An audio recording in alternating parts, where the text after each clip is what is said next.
Okie dokie, Pickle. Let's talk about the breaking news that came down yesterday. It was a trick-or-treat news dump. Yeah. Everybody was either gearing up to go trick-or-treating or gearing up to watch the Cowboys game. And TCU said, yeah, that feels like a good time. TCU. So the official word on what happened at TCU is that school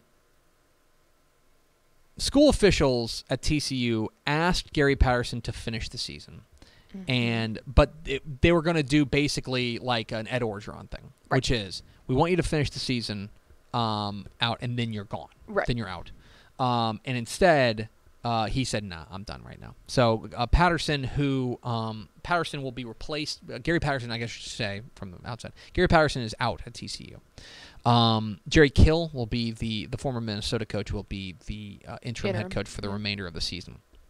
TCU lost on Saturday in Manhattan in a bit of an ugly game, 31-12 to Kansas State, and they dropped to 3-5.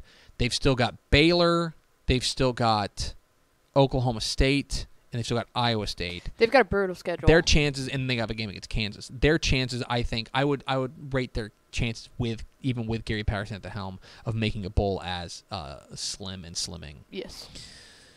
And so let's talk first and foremost about the legacy of Gary Patterson.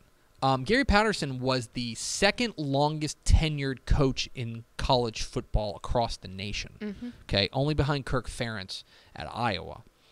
And Gary Patterson is, he's the winningest coach in I think it goes without saying that he's the winningest coach in TCU history. He built that program. He absolutely did. He's 181-79 since he took over in 2000. And he, every story, unfortunately, with college football, for the most part, for coaches, ends with a thud. Yep. Very few coaches go out on their own terms and right. go out on the highs.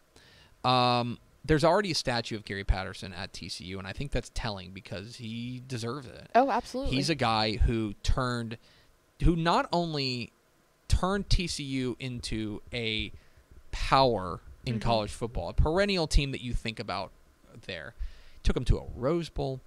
But I think the most underappreciated thing about what Gary Patterson did at TCU is that he navigated with them perhaps the most tumultuous time in their history, okay? I want you to consider this, okay?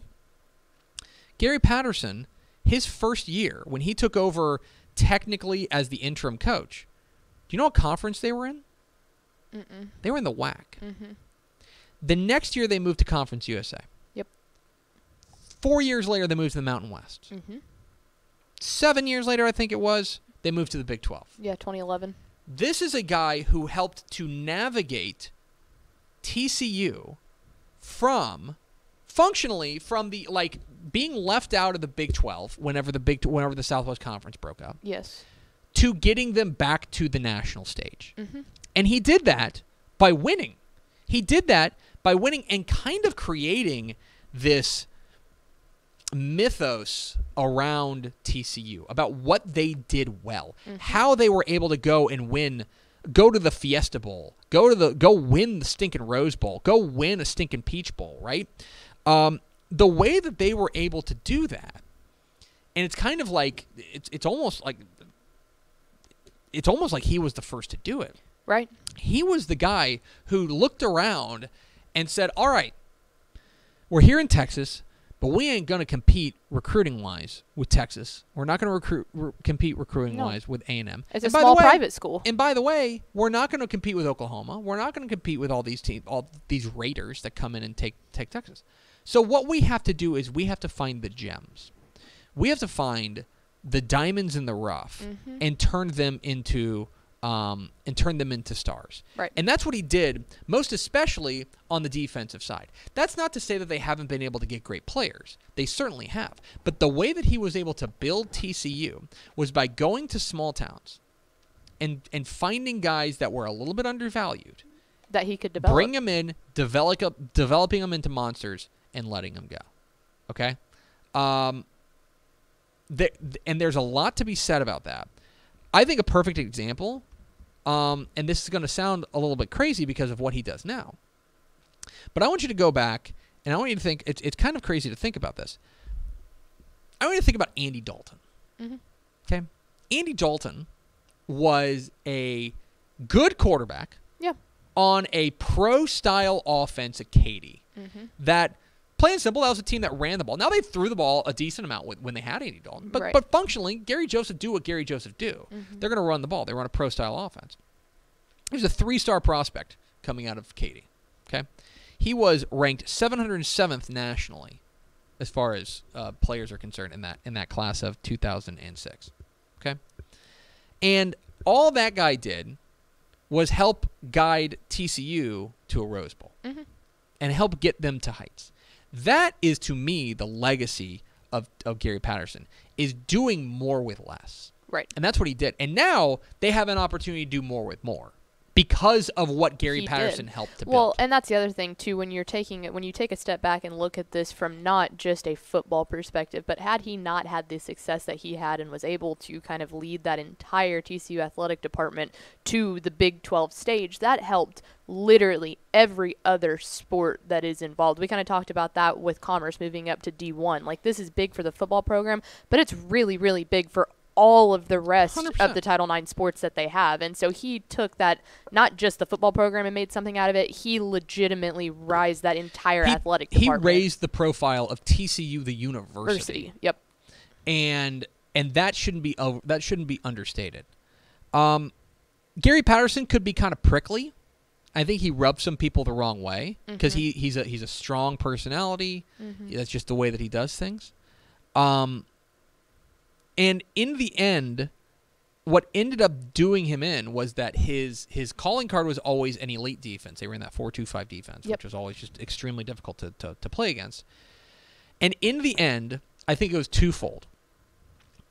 One, I think that style kind of went out of vogue.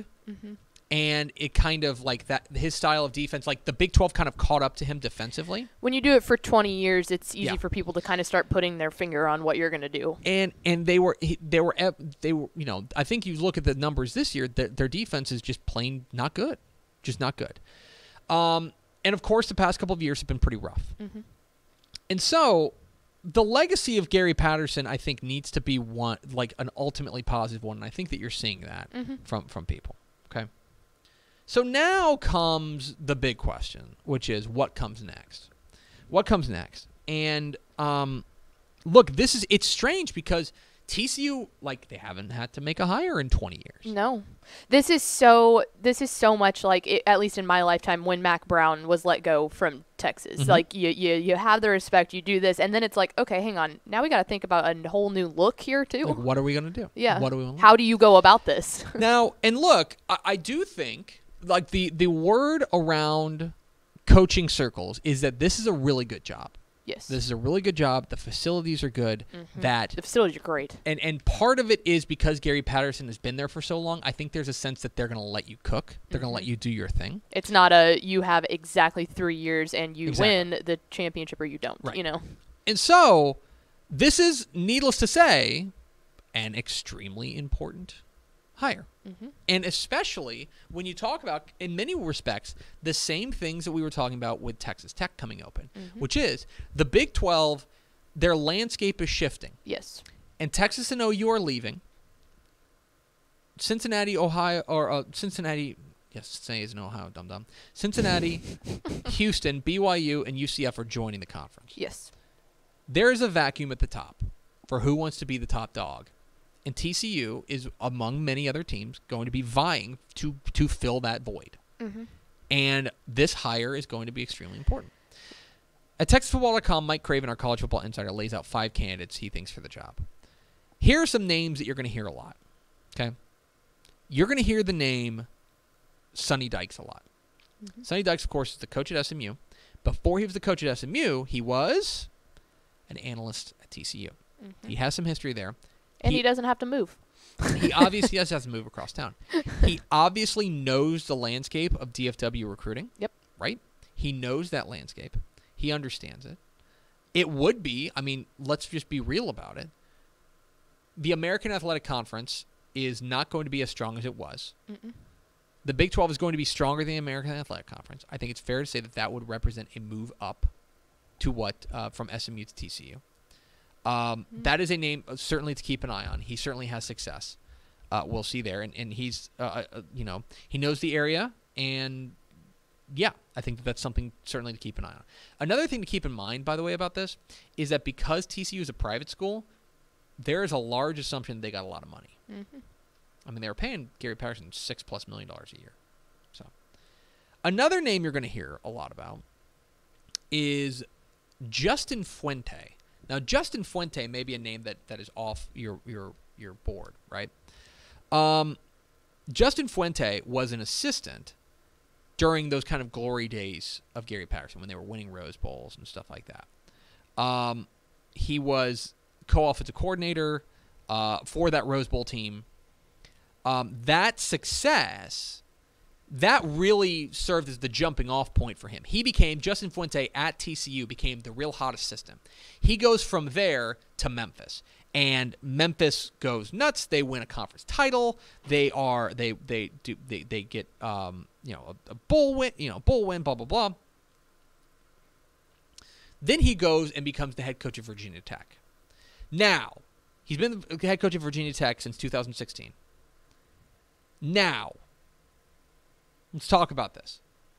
This would be, in my mind, they have kind of at Virginia Tech. From what I understand. And I don't have my finger on the pulse of what's going on for the Hokies, but they have kind of soured on Justin Fuente, that they are a little bit tired of him, and that he hasn't achieved the success that they were hoping for. He's 42-30 there. This would, to me, if you were to tell me what that would look like, that would be like when Dana Holgorsen came to Houston, where West Virginia. I think Dana Holgorsen was done with West Virginia. I think West Virginia was done with Dana Holgorsen. They kind of said, "You mind if I?" Yep. Cool. All right. See you. Yeah. Cool. That's great, man. Hey, good luck. All the Have best. fun. Blah Yep. blah blah. It would look like something like that. So Justin Fuente is a name to keep an eye on. Another name that he lists is Billy Napier. Billy Napier is the head coach at Louisiana. Billy Napier has been linked to every job that's come open in the last 3 years because he's had a great job. It's just figuring out which one is him.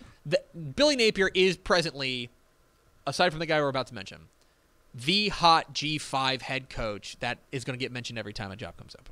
So that's something to consider. There's two other names that are local that I want to talk about. One of them is Jeff Traylor. Jeff Traylor, as you know, is the head coach at UTSA. As you know, things are going good at UTSA. One of the things that's going to get lost in the wash here of this news cycle is literally hours before TCU announces that Gary Patterson is out. 2 hours, legitimately. UTSA announces a 10-year contract extension for Jeff Traylor. 10 years, now worth $28 million. Not per year, obviously. But it equals out to be about 2.7 a year. 2.3 before added bonuses. Right. And here's the thing. He's going to go to, let's just say it averages out 10 years, $28 million. It averages out to $2.8 million a year. Okay? That puts him on par with guys like Shane Beamer, who's the head coach at South Carolina, right? That puts him on Luke Fickell, right, at Cincinnati. David Cutcliffe at Duke. Sonny Dykes at SMU is making $3 million, right? Things like that. That's a big investment. That's a big, big investment. It is especially big because do you know what his salary was before he got that extension? His salary. Do you know what his salary? $860 maybe. His salary last week. Yeah. $800,000. Yeah. He just got a $2 million a year raise. Okay? Now, coaches' contracts in college football mean functionally nothing. They mean functionally nothing. It's the buyout. Okay? It's the buyout. That is UTSA protecting themselves because if they did a Jeff good Traylor job. were to leave, TCU would owe them a significant chunk of change. That is what would really be the buyout would be around $7.5 million. Yeah. Okay. The other question would be for Jeff Traylor. Does like, does he want this job? Now, I think that there's going to be a notion that, of course, he does, right? TCU is a hot job, and UTSA is, God bless them, they're having a great year. But we're about to find out really and truly what Jeff Traylor wants, like, personally in his life. Because here's the thing. He is now financially secure at UTSA. And he could probably coach at UTSA until he's in the grave if he wanted to. This coach. And I think that what UTSA did signaled to him that they're serious about football. Serious about becoming a super serious G5 program. Will he leave? I don't know. I think that my initial reaction to my initial gut reaction when I saw that extension, because he's of course been linked to Texas Tech, my initial reaction was that means he's not going to go to Tech. TCU might be a different story though, right? Because TCU is a different job. TCU. I mean, I don't mean to say this. I hope Red Raiders fans don't take this as offensive. TCU is a better job than Texas Tech. You can win bigger at TCU. They have won bigger at TCU. You're in a major metro area. There's a lot of advantages there. The other guy I want to mention is Joey McGuire. Joey McGuire is the associate head coach at Baylor. Joey McGuire, if you are a Texas high school football wonk, you will remember from his days being the very successful head coach at Cedar Hill. 3-time state champion. He leaves to go take on a job on Matt Rule's staff at Baylor. He's been there ever since. I was going to say, he was wasn't he like player personnel basically, and then now he's an actual assistant coach. And he's the associate head coach. So he is second in command behind Dave Aranda. Okay, I know for a fact he has been linked to other jobs. Yep. I know that for a fact. I also know for a fact that he is considered a rising star in the coaching community. Yes. Here's a guy, in many respects, I think Joey McGuire is the guy that everyone thought Jeff Traylor, like, whenever they hired him, they were like, he's following that blueprint, following that model of, like, super successful high school football coach, culture builder,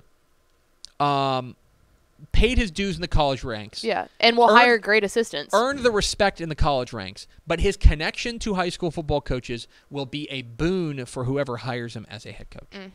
That he gets it. Okay? He has deep, deep, deep ties to the Texas high school football coaching community. This, in many respects, is kind of like Jeff Traylor before Jeff Traylor got his job. Yes. Right? That is, in many respects, what's going on here. Where are they going to go? I don't know. I know that this is going to be the biggest, obviously a significant hire for a lot of different reasons. I think that they're probably going to call Jeff Traylor and make him say no, and we're going to find out a lot about it, right? At that point, I do wonder if they called Joey McGuire. I also think Justin Fuente is really in play. I really do.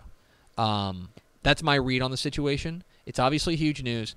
Gary Patterson was such an icon there that it's going to be hard to follow for anybody. Right. You know what I mean? I think that this hire and the Tech hire, you talked about it a little bit earlier, how it has big implications obviously for both of these schools with the conference realignment, but I think it has even bigger things for the conference, that they're hoping that both of these teams make the right hire here, because then you start going, if both of these teams don't necessarily make a successful hire, they should be the top dogs in the Big 12, then that just keeps dropping the level of the Big 12, and you're risking TV contract deals at that point. Like, this has both of these hires have enough ripple effect to take down the entire Big 12 if they don't go right. You cannot stub your toe on this one. No. You got to connect on both of these. And so and the other thing that's interesting is, look, let's be honest, these two, TCU and Tech are both fighting over a lot of the same guys. Yep.